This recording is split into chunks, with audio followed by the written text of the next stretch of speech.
السلام علیکم ورحمۃ اللہ وبرکاتہ مغفرتہ۔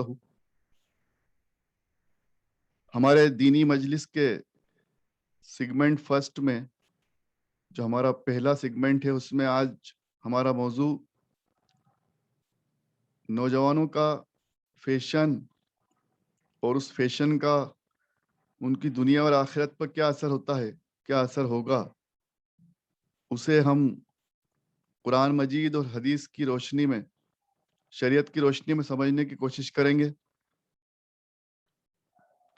فیشن یعنی وہ چیز جس کو انسان دوسروں کو دیکھ کر اور خاص طور سے سیلیبریٹیز کو دیکھ کر، اپنے رول ماڈلز کو دیکھ کر ایڈاپٹ کرتا ہے۔ فیشن کے معنی یہ ہیں کہ کسی دوسرے کو دیکھ کر اس چیز کو اپنا لینا، اس چیز کو فالو کرنے لگ جانا۔ اور اکثر فیشن بنا سوچے سمجھے، بنا اس کو جانے، بنا اس کی اچھائی برائی، خوبیاں خرابیاں سمجھے لوگ ایڈاپٹ کر لیتے ہیں۔ فیشن کو ایڈاپٹ کرنے کے پہلے ہمیشہ ہم سب کو ایک مرتبہ سوچنا ضرور چاہیے، اس بات کو سمجھنا چاہیے کہ فیشن ہمارے لیے کس قدر ضروری ہے، جائز ہے یا ناجائز ہے۔ آج کے دور میں فیشن کا جو ٹرینڈ چل رہا ہے، اس میں سب سے پہلے ہم ینگسٹرز میں، نوجوانوں میں، لڑکوں کے لیے اگر بات کریں، بوائز میں، لڑکوں میں دیکھا جائے تو جیسا کہ میں نے آپ کے ساتھ اسکرین شیئر کی ہے، آپ لوگ دیکھ رہے ہوں گے کہ جو جینز، جو پینٹ جو بچے پہن رہے ہیں وہ رگڈ ہوتی ہے، یعنی کہ جگہ جگہ سے پھٹی ہوئی جینز پہنتے ہیں۔ اور جو جینز ثابت ہوتی ہے، کہیں سے پھٹی نہیں ہوتی ہے، وہ سستی ملتی ہے، اور پھٹی ہوئی جینز مہنگی ملتی ہے۔ پھٹی جینز مہنگی خرید کر بھی پہننا یہ فیشن ہے۔ اب کس قدر یہ بے وقوفی اور ناسمجھی کا ایک ایگزامپل ہے کہ لوگ زیادہ پیسے دے کر، زیادہ قیمت چکا کر مہنگی اور پھٹی جینز خرید کر پہن رہے ہیں۔ ایک زمانے میں پھٹی جینز یا پھٹے کپڑے پہننا بہت برا سمجھا جاتا تھا، لیکن آج فیشن نے پڑھے لکھے نوجوانوں کو ناسمجھ اور جاہل بنا دیا ہے۔ اب اس کو ہم دین سے سمجھنے کی کوشش کریں۔ دین میں اللہ اور اس کے رسول صلی اللہ علیہ وسلم کو پھٹے کپڑے بالکل پسند نہیں ہیں، چاہے آپ اس پر پیون لگا دیں۔ خدا نہ خواستہ کسی کے پاس کپڑے نہ ہوں تو اس پر پیون لگا لے۔ صحابہ کرام اور خلفائے راشدین سے ثابت ہے کہ 70 پیون ان کے کرتوں پر، کپڑوں پر لگے ہوتے تھے۔ وہ جائز ہے، پیون لگا کر پہننا جائز ہے، لیکن پھٹے کپڑوں سے نماز نہیں ہوتی۔ ہمارے بچے، نوجوان لڑکے مسجدوں میں اس طرح کی فیشن والی پھٹی جینز پہن کر آ جاتے ہیں، جس سے ان کے جانگ، ان کے گھٹنے اور سب طرف سے وہ دکھائی دیتے ہیں، نظر آ رہے ہوتے ہیں۔ تو ایک تو یہ پھٹے کپڑے پہننے سے انسان برا دکھائی دیتا ہے، دوسرا اس کی نماز نہیں ہوتی، کیونکہ اس کا ستر کھل رہا ہوتا ہے۔ مرد کا ستر گھٹنوں کے نیچے تک ہے، اور یہ جو جینز، رگڈ جینز جو پہن کر آتے ہیں بچے مسجدوں میں نماز پڑھنے، اس سے ان کا ستر دکھائی دیتا ہے، تو نماز ہونا ہی نہیں ہے، نماز کو دہرانا پڑے گی۔ فرض ادا ہو جائے گا لیکن نماز آپ کی مکمل نہیں ہوگی، اس کو دہرانا پڑے گی۔ تو کیوں ہم یہ مہنگے کپڑے، مہنگے زیادہ قیمت دے کر یہ مہنگی مہنگی جینز جو پھٹی ہیں ان کو پہن رہے ہیں؟ یہ کہاں کی سمجھداری ہے؟ اسی طرح سے لڑکوں نے بال بڑھا لیے ہیں، لڑکیوں کی طرح بال ہو گئے ہیں، جوڑا اور پولیٹن باندھ رہے ہیں، جو کہ لڑکوں کے لیے جائز نہیں۔ آپ صلی اللہ علیہ وسلم نے فرمایا کہ لڑکے لڑکیوں کے جیسے اور لڑکیاں لڑکوں کے جیسے لگیں، یعنی کہ ایک دوسرے کی مشابہت کر لیں, ایک دوسرے کی نقل کر لیں, پھر ان میں فرق کرنا مشکل ہو جائے کہ کون لڑکا ہے کون لڑکی ہے, تو یہ بھی ناجائز ہے, ناپسندیدہ عمل قرار دیا گیا. تو لڑکوں کو بال اس طرح سے بنانا چاہیے, اس طرح سے ہیئر کٹ رکھیں, اس طرح سے اپنی ہیئر اسٹائل رکھیں کہ ان کے بال اس طرح سے نظر نہ آئیں کہ جس طرح سے لڑکی ہو. دور سے دیکھنے پر یا پیچھے سے دیکھنے پر یہ نہ لگے کہ کوئی لڑکی جا رہی ہے یا کوئی لڑکی آ رہی ہے. لڑکے مرد جیسے دکھیں, لڑکیاں لڑکیوں جیسے دکھیں, ایک دوسرے کی مشابہت اختیار نہ کریں جسے شریعت ناپسندیدہ عمل کہتی ہے. تو ہمیں لڑکوں کو خاص طور سے یہ دھیان رکھنا ہے کہ جینس, پھٹی ہوئی رگڈ جینس نہ پہنے, اسے پہن کے نماز پڑھنے نہ آئیں, بال اس طرح سے نہ باندھیں کہ لڑکیوں جیسے نظر آئیں. لڑکوں کے لیے بھی حکم ہے کہ باریک کپڑے نہ پہنیں جس میں سے ان کا سطر نظر آئے, ان کی باڈی نظر آئے. ایسا نہیں ہے کہ صرف لڑکیوں کے لیے حکم ہے, لڑکوں کے لیے بھی حکم ہے کہ باریک کپڑے نہ پہنیں. اب آئیے ہم لڑکوں کے بعد لڑکیوں پر آتے ہیں. لڑکیوں کی بھی ہیئر اسٹائل سے ہم دیکھیں تو جیسا میں نے بتایا آپ کو, شیئر کی ہے اسکن. لڑکیاں بھی لڑکوں جیسے بوائز جیسے ہیئر کٹ کر رہی ہیں, بوائز کے جیسے ہیئر کٹ کر رہی ہیں.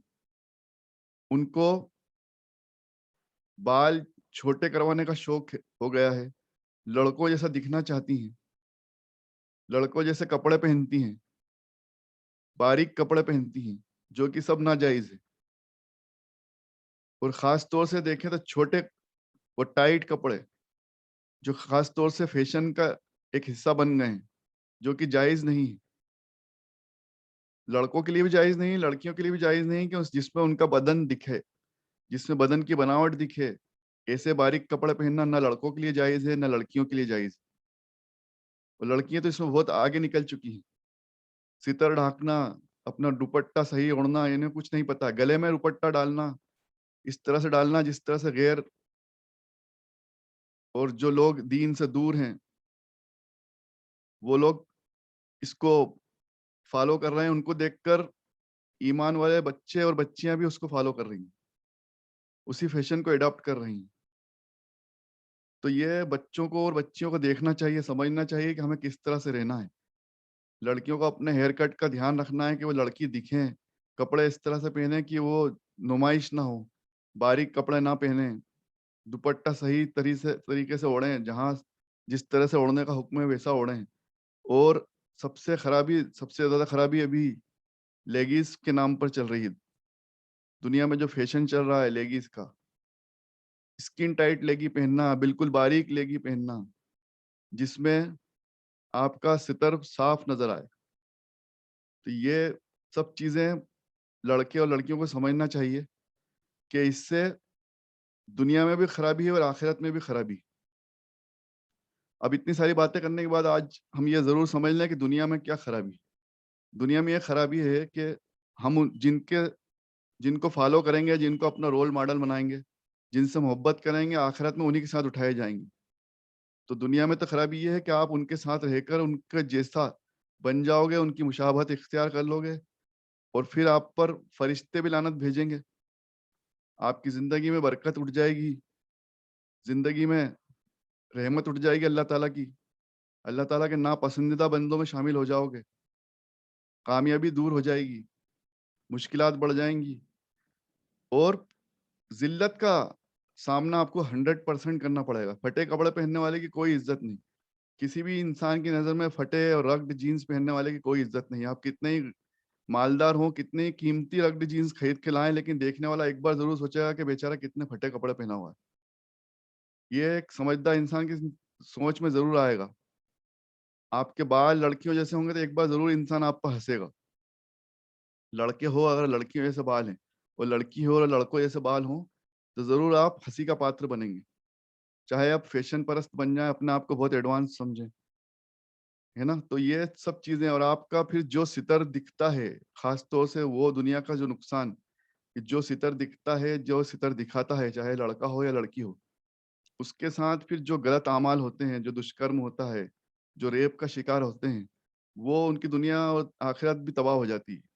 دنیا تباہ ہونے کا مطلب یہی ہے کہ آپ کی زندگی خراب ہو جائے گی، آپ کسی برے کام میں مبتلا ہو جائیں گے، آپ کے ساتھ کوئی برا کام ہو جائے گا اور آپ کی چین سکون سب چھن جائے گا. تو اپنی دنیا سدھارنا بھی ضروری ہے، دنیا سنبھالنا بھی ضروری ہے، اور آخرت میں تو خیر ایسے لوگوں کے لیے بہت سخت عذاب ہے. قرآن مجید میں اللہ تعالیٰ نے فرمایا کہ لڑکوں کے لیے حکم ہے کہ وہ اپنے ستر کو ڈھکیں، اپنی نظر نیچے رکھیں، اور لڑکیوں لوگ کے لیے بھی حکم ہے کہ اپنے آپ کو ڈھانپ لیں، اپنے آپ کو اس طرح سے کپڑے پہنے کہ وہ ان کا ستر ڈھکا رہے، نمائش نہ ہو، اور اپنی نظر نیچے رکھیں. دونوں کے لیے حکم آیا ہے، دونوں کو اس بات کا خیال رکھنا ہے. اور بروز قیامت جو حدیثیں آئی ہیں، اس دن قیامت کے دن جب جنت دوزخ میں لوگ جائیں گے تو دوزخ میں بے شمار لوگ صرف اس وجہ سے اپنی شرمگاہوں کے ذریعے وہاں سے ان کو ایسا لٹکایا جائے گا، اس طرح سے ان کو اس قدر ان کو تکلیف و پریشانی دی جائے گی، اس قدر وہ عذاب میں شمار ہو جائیں گے، شامل ہو جائیں گے کہ وہ ہم اس کا نہ بیان کر سکتے ہیں نہ سوچ سکتے ہیں. کیونکہ وہ ان کے اعمال یہاں دنیا میں ایسے ہوں گے کہ وہ اپنی شرمگاہ کی حفاظت نہ کرتے ہوں گے.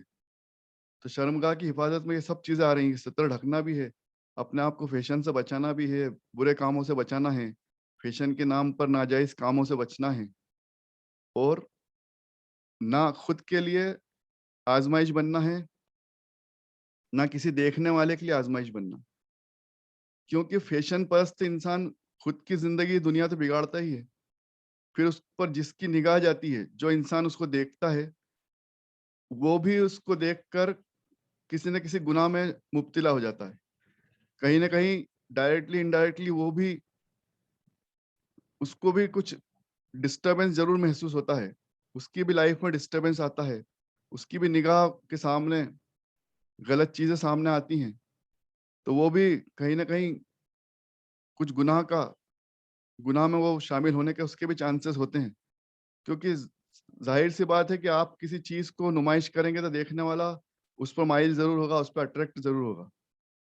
تو ہمیں اس بات کا خیال رکھنا ہے کہ فیشن پرستی چھوڑ کر اپنے لباس کو، اپنے انداز کو اس طرح سے بنانا ہے جیسا اللہ اور اس کے رسول صلی اللہ علیہ وسلم نے فرمایا کہ اپنے آپ کو دوسروں کی مشابہت مت کرو، اور اپنے آپ کو بچا کر رکھو، اپنے آپ کو ڈھانک کر رکھو، اپنے ستر کو ڈھانک کر رکھو. امید ہے انشاءاللہ میری بات کافی کچھ سمجھ میں آ گئی ہوگی. اللہ ہم سب کو سمجھنے کی اور عمل کی توفیق عطا فرمائے، آمین. اب ہمارے دوسرے موضوع سورہ حج کی طرف ہم بڑھتے ہیں. سیگمنٹ سیکنڈ جو ہمارا آج کا موضوع ہے سورہ حج ہے. کچھ وقت پہلے ہم نے عید کے وقت، بقرہ عید کے وقت ہم نے سورہ حج کے کچھ آیتیں مبارکہ ہم نے پڑھی تھی. آپ لوگوں سے کچھ لوگوں کو یاد ہوگا قربانی کے وقت ہم نے سورہ حج پڑھی تھی. اب کچھ چنندہ سورہ مبارکہ کی چنندہ آیتیں آج اور ہم پڑھیں گے، اس کو سمجھنے کی کوشش کریں گے. سورہ حج مدینہ منورہ میں نازل ہوئی ہے. شروع اللہ کے نام سے جو بڑا مہربان بہت رحم فرمانے والا ہے. آیت نمبر 8 میں اللہ تعالیٰ فرما رہا ہے کہ لوگوں میں کوئی تو ایسا ہے کہ اسے علم نہیں، اس کے پاس صحیح راہ نہیں اور روشنی والی کتاب نہیں، یعنی کہ قرآن مجید نہیں، آسمانی کتاب نہیں، پھر بھی اللہ کے بارے میں تکرار اور بحث کرنے لگا. استغفر اللہ. یہ مطلب جو لوگ دین سے دور ہیں، دین کا علم بھی نہیں ہے، نہ ہی آسمانی کتاب یا قرآن مجید پڑھتے ہیں، نہ ہی ان کے پاس موجود ہے، اور وہ دین پر بحث اور تکرار کرتے ہیں. پھر آگے فرمایا کندھوں کے بل اچھل کود کرتے ہیں. ایسے لوگ بہت زیادہ اچھل کود کرتے ہیں جن کے پاس علم نہیں ہے، جن کے پاس کتاب نہیں ہے، جن کے پاس صحیح راہ نہیں ہے. پھر فرماتا اللہ بڑا ادھم مچاتے ہیں تاکہ اللہ کی راہ پر چلنے والوں کو بے راہ کر ڈالیں. اب دیکھیے اچھے نیک لوگوں کو ہر جگہ تکلیف آتی ہے. اللہ تعالیٰ قرآن مجید میں فرما رہا ہے کہ جن لوگوں کے پاس صحیح راستہ نہیں ہے، جو صحیح راستے پر نہیں ہے، نیک نہیں ہے، وہ نیک لوگوں کو بہت پریشان کرتے ہیں، تکلیف دیتے ہیں. ایسے شخص کے لیے دنیا میں رسوائی ہے اور ذلت ہے، اور بروز قیامت ہم اسے تیز جلن کا عذاب چکھائیں گے. اللہ اکبر. تو یہ اللہ تعالیٰ نے صاف طور پر فرما دیا ہے کہ ایسے لوگ جو دنیا میں نیک لوگوں کو پریشان کرتے ہیں, نیک لوگوں کے سامنے مشکلات پیدا کرتے ہیں, ایسے لوگوں کو اللہ تعالیٰ دنیا میں بھی رسوا کر دے گا اور بروز قیامت آخرت میں بھی ان لوگوں کے لیے عذاب ہے. آیت نمبر 12 میں فرمایا, اللہ کی بندگی سے بھاگا تو دوسروں سے دعا کرنے میں لگ گیا, وہ بھی ایسوں سے جو اس کو نقصان تو پہنچا ہی نہیں سکتے تھے اور نفع بھی نہ ہرگز نہیں دے سکتے. اب تو ایسا انسان بہت دور اور گمراہی میں جا پھنسا. استغفر اللہ. مطلب جو اللہ کے سوا کسی اور سے مانگے, اللہ کے سوا کسی اور کی بندگی کرے, کسی اور سے دعا کرے, تو ایسا انسان دنیا اور آخرت میں ذلت پائے گا. ایسے انسان کے لیے رسوائی کے سوا کچھ نہیں. اب آگے اللہ تعالیٰ اسی سورہ مبارک سورہ حج میں آیت نمبر ہم جو اس کی 73 ہے, جس کو ہم نے پچھلی بار نہیں پڑھ پائے تھے, اس بار اس کو سمجھیں. اللہ تعالیٰ آیت نمبر 73 میں فرما رہا ہے, اے انسانوں, ایک مثال بیان کی جاتی ہے. مطلب اللہ تعالیٰ کا طریقہ ہے کہ قرآن مجید میں وہ ایگزامپلس دے کر, مثال دے کر ہمیں سیدھے راہ پہ لانے کی کوشش کرتا ہے, سیدھے راہ چلانے کی کوشش کرتا ہے, ہمیں صحیح راستہ دکھانے کی کوشش کرتا ہے. تو غور سے سنو کہ بے شک اللہ کے سوا جس کسی سے بھی تم دعا کرتے ہو وہ تو ایک مکھی بھی پیدا نہیں کر سکتا. اب دیکھیے یہاں پر کتنا واضح طریقے سے اللہ تعالیٰ نے فرما دیا کہ تم اللہ کے سوا کسی سے بھی کچھ مانگو تو کر کے دیکھ لو, مانگ کے دیکھ لو. دنیا کا کتنا بڑا سائنٹسٹ, کتنا بڑا طاقتور انسان ہو, کوئی بھی ہو, اسے اس بات پر غور کرنا چاہیے. اور کتنا ہی مالدار ہو, کتنا ہی طاقتور ہو, چاہے سپر پاور ہو, اس سے مانگنے سے پہلے, اس کے سامنے ہاتھ پھیلانے سے پہلے انسان نے غور کرنا چاہیے. یہ اللہ تعالیٰ فرما رہا ہے کہ انسانوں غور کرو کہ اللہ کے سوا جس کسی سے بھی تم دعا کرتے ہو وہ تو ایک مکھی بھی پیدا نہیں کر سکتا. مکھی کی مثال دی گئی. دیکھیے قرآن مجید میں مچھر کی مثال دی گئی, مکھی کی مثال دی گئی. تو مشرکین مکہ اس بات پر آپ صلی اللہ علیہ وسلم کے سامنے بولا کرتے تھے, ہنسی اڑایا کرتے تھے کہ ان کے قرآن میں مکھی اور مچھر کی بات ہوتی ہے. تو اس کی بات اس لیے ہوتی ہے کہ وہ اس وقت سمجھتے نہیں تھے. آج ہم لوگوں نے سمجھنا چاہیے کہ آج جب ہم اتنی ٹیکنالوجی ڈیولپ ہو گئی, آج دنیا میں کئی دیش سپر پاور بن گئے, سب کچھ بنا سکتے ہیں, روبوٹ بنا سکتے ہیں, آرٹیفیشیل انٹیلیجنس یوز کر سکتے ہیں, ڈیٹا سائنٹسٹ بن سکتے ہیں, لیکن ایک مکھی نہیں پیدا کر سکتے. روبوٹ تو بنا سکتے ہیں لیکن مکھی پیدا نہیں کر سکتے, جیسے اللہ تعالیٰ نے مکھی پیدا کری.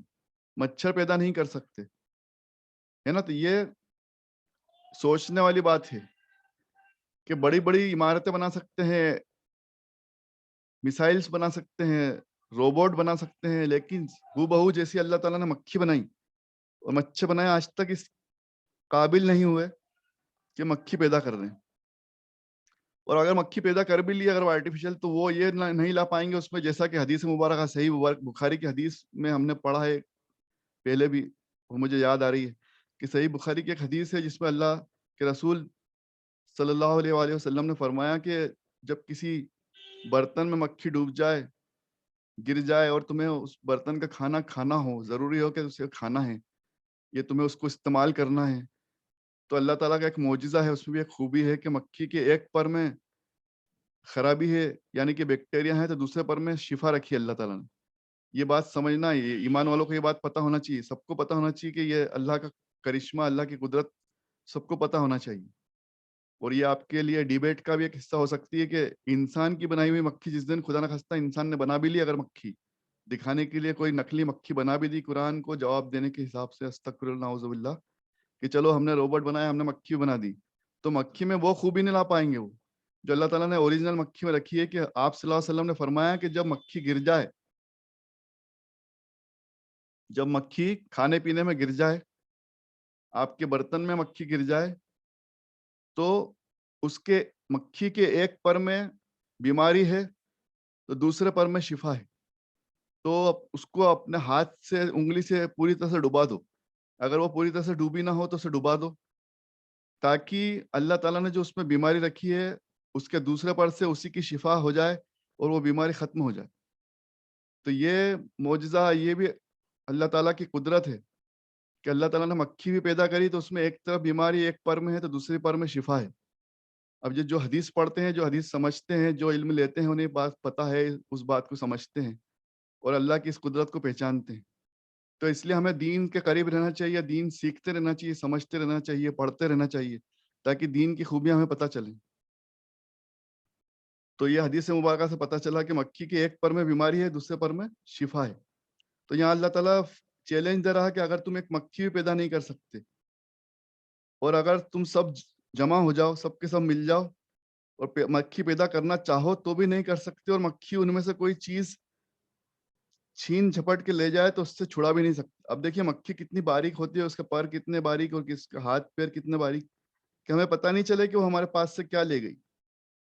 تو ہم تو اس قابل، اس قدرت بھی نہیں رکھتے، اس قابل میں نہیں. اللہ تعالیٰ نے یہ بتایا کہ میں ایک چھوٹے سے مچھر اور مکھی سے تمہیں ہرا سکتا ہوں چاہوں تو، وہ تم پر باز آ جائیں، یعنی کہ وہ تم سے جیت جائیں. مکھی چاہے تو ہم سے کیا لے جائے، کیا چھڑا لے جائے، ہم پکڑ بھی نہیں سکتے، سمجھ بھی نہیں سکتے. یہ قرآن مجید میں اللہ تعالیٰ فرما رہا ہے کہ تم اس سے کچھ چھڑا بھی نہیں سکتے. پھر جس سے اپنی دعاؤں میں ایسے کو طلب کیا وہ خود بہت کمزور، ضعیف اور نادان ہے، اور جس سے دعا کی وہ بھی بیچارہ بے بس، تو وہ بھلا کیا دے سکتا ہے اور کیا چھین سکتا ہے؟ کیا چھین سکتا تھا، کیا دے سکتا تھا، اور کیا دے سکتا ہے یا کیا چھین سکتا ہے؟ اللہ کے سوا کوئی قدرت نہیں رکھتا، کوئی اس قابل نہیں کہ اس سے ہم کچھ مانگیں اور وہ ہمیں کچھ دے دے یا وہ کچھ ہمارا چھین لے. جس طرح سے قرآن مجید میں اللہ تعالیٰ نے فرمایا، ہم نے پہلے ہی پڑھا دوسری سورہ مبارکہ میں، کہ اللہ جب تک نہ چاہے تو دنیا کی تمام مخلوق مل جائے تو نہ تمہارا کچھ بھلا کر سکتی ہیں نہ تمہارا کچھ برا کر سکتی. تو دنیا کی کوئی طاقت، دنیا کے تمام لوگ اکٹھا ہو جائیں تو کسی انسان کا نہ کچھ نقصان کر سکتی ہیں نہ فائدہ کر سکتی ہیں جب تک کہ اللہ تعالیٰ نہ چاہے. تو ابھی اللہ تعالیٰ بار بار فرما رہا ہے کہ تم مجھ سے ہی طلب کرو، مجھ سے ہی دعا کرو، مجھ سے ہی مانگو، میں ہی دینے والا ہوں. اور تم اس قابل نہیں ہو، اتنی قدرت نہیں رکھتے ہو کہ ایک مکھی یا ایک مچھر پیدا کر لو یا ایک مکھی یا مچھر سے تم لڑ لو.